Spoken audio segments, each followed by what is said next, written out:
Okay, Tomek Sishtsiko. It is just going on 5:30 in the PM on Friday the 14th of July 2017. I'm headed over to the south side of town to pick up a rattlesnake that is apparently in a bucket already at the Lethbridge Country Club. So we'll see who it is. I just got back down from the mountains myself. I was doing a walk and talk up there, and I hadn't even gone home yet when I got this call. So just straight to snake business. I know there was one call earlier that the city bylaw office handled. It turned out to be a bull snake, but never surprises me that you know, just as soon as I'm back home, I start getting rattlesnake calls. Curious to see who this is, and I'll have to find somewhere on the south side here to do a release. Is it in there? Yeah. Okay.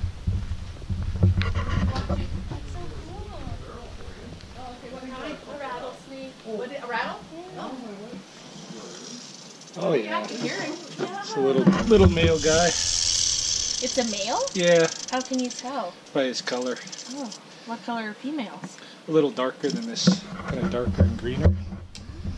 So yeah, it's a male snake, and then you can also tell by their tails, like the cloaca on their tail.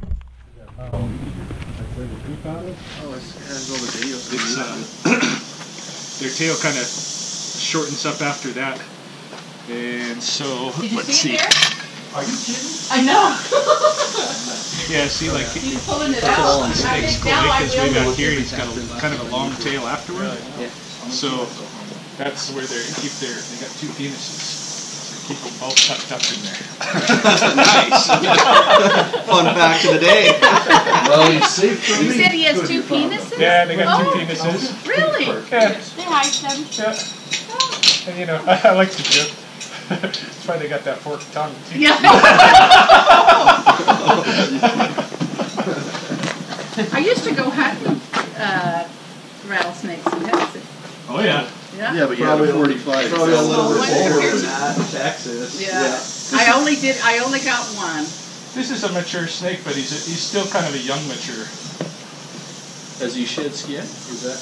Is he what? Yeah, they do shed. I mean, Does he shed his skin? Oh yeah. every time if war with the that's what makes us. Oh yeah, I'm leaving. Yeah, that's what makes the rattle. You kind of know how old they are. Not exactly, no. Because once they get, you know, their rattles start getting big, like it just tells you how many times it's shed when they're younger. Because they could shed more than once a year. Oh. And then, but once they start.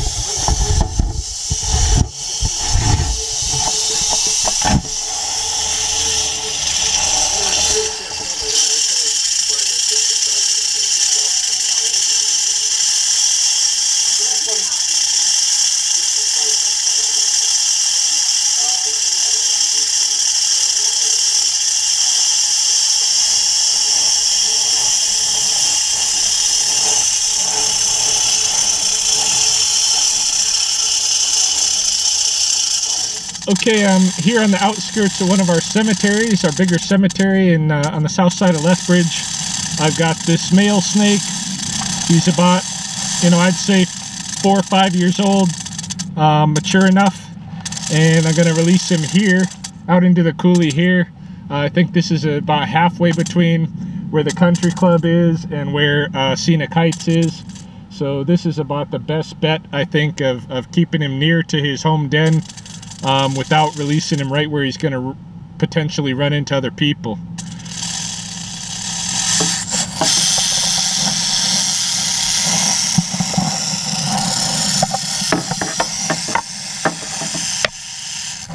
So I'll twist it around my camera, so I got to get him loose of that first.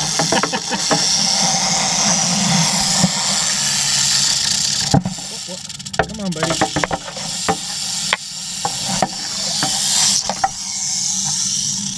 There he is. Okay, so here's the deal.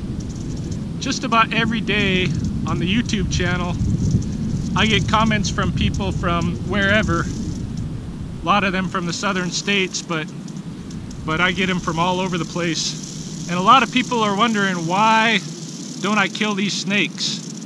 Why do I release them so that they can just go back and injure or kill people?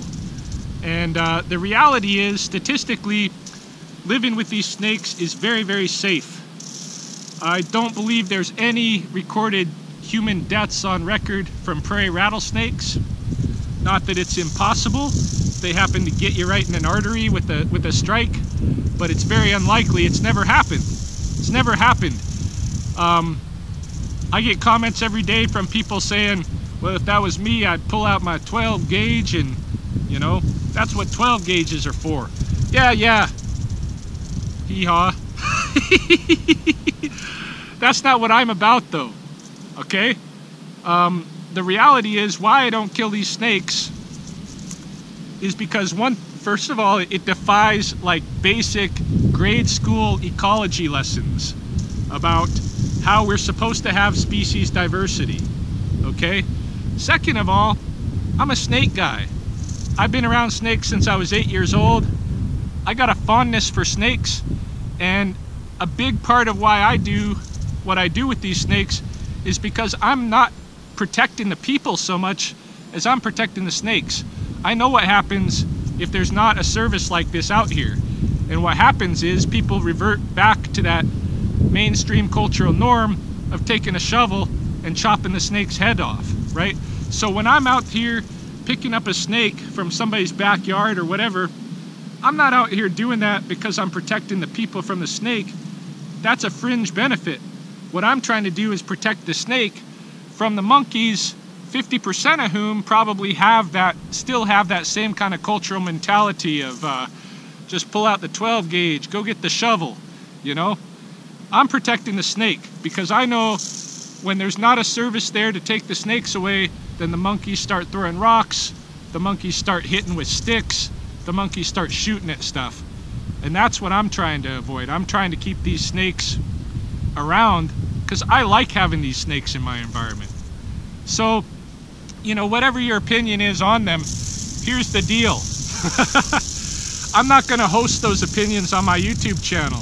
So when they're there, I might respond to them. If I do, I'll give you some time to see my response. Then I'm going to erase it because I just don't want to host that discourse on my channel. I'm going to take this little video clip from today and I'm going to put this up as a separate YouTube video, something that I can just put a link to as a quick response now to the same question that I get asked every single day, right? So I'll do that. I'll put links to my video, the why video, why I don't kill snakes video, and then people can watch that. And once I know that they've seen it and they come back at me and call me an idiot and what have you, then I can erase them, and if they're too abusive, I can block them. That's the way it's gonna work, all right? So now you know my motivation. My motivation is help the snake. That's why I don't kill him. So I'm gonna release this guy, let him go on his way. Back to the coulees, buddy, where you're not hurting anybody.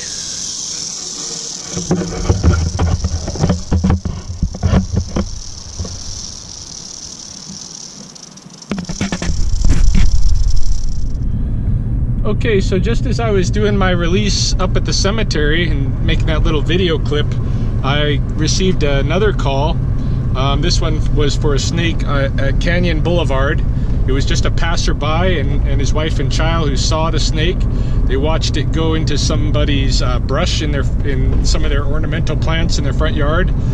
They rang the doorbell, no resident there. They alerted the neighbors and phoned the hotline, which was good. I went and checked it out and I couldn't find the snake. However, while I was looking for that snake, I got another call for another snake very close by, and so I'm on my way to that one. It sounds like it's in somebody's front yard, just down here in the Paradise floodplain area, still on Canyon Boulevard here. So go pick up that snake and move it out of the way. Oh yeah, nice female snake. You can tell if she's a female. Her color. Yeah, they're darker. Darker like this. You don't need to go anywhere. No. You almost got my dog. Did she? Yeah.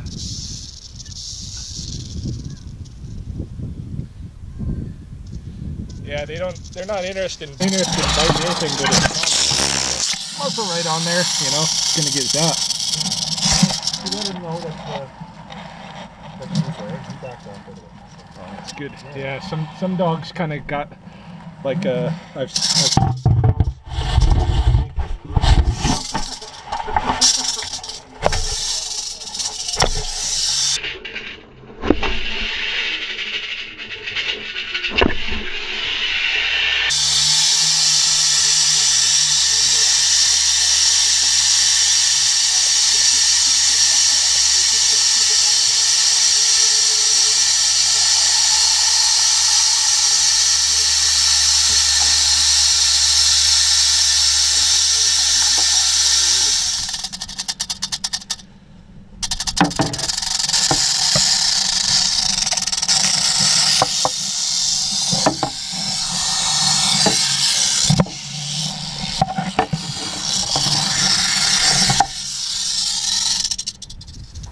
Okay, so this is a nice female snake, about the same age as that male snake that I just released. I'm guessing in the 5th year,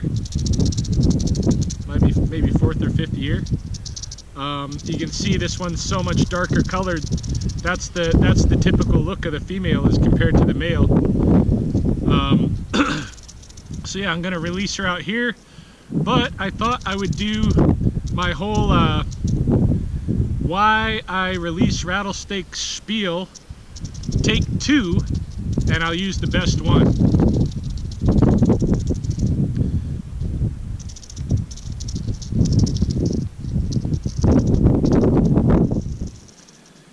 Just about every day, I'm asked, why don't I kill these snakes?